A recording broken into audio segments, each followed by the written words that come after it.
ஒரு கிராமத்துல ஒரு விவசாயி இருந்தான்.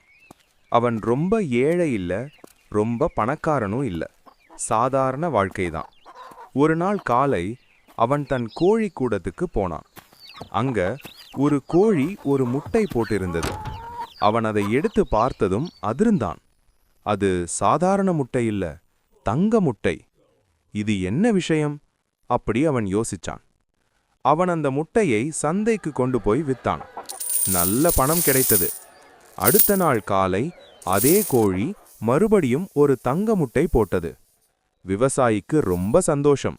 இந்த கோழி இருந்தா நம்ம வாழ்க்கை நல்லா மாறும் அப்படி அவன் நினைச்சான். அந்த கோழி தினமும் ஒரு தங்க முட்டை போட்டது. விவசாயி மெதுவா மெதுவா பணக்காரனானான். ஆனா சில நாட்களுக்கு பிறகு அவனுக்கு ஒரு தவறான யோசனை வந்தது. தினமும் ஒரு முட்டை கிடைக்குது, அப்போ இந்த கோழிக்குள்ள நிறைய தங்கம் இருக்கும் அப்படின்னு அவன் நினைச்சான். ஒரே தடவை எல்லாத்தையும் எடுத்துட்டா எப்படி இருக்கும் அப்படின்னு யோசிச்சான்.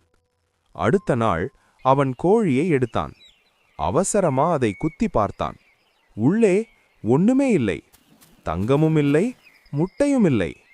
அந்த நிமிஷத்துல தான் உண்மை அவனுக்கு புரிந்தது. அவன் கையில் இப்போ ஒரு கோழியும் இல்லை, ஒரு தங்க முட்டையும் இல்லை. அவன் அமைதியா நின்னான். இதிலிருந்து நமக்கு என்ன தெரியுது தெரியுமா? பேராசை வந்தா இருக்கிற நல்ல விஷயங்களும் கையிலிருந்து போயிடும் அப்படின்னு புரிஞ்சது.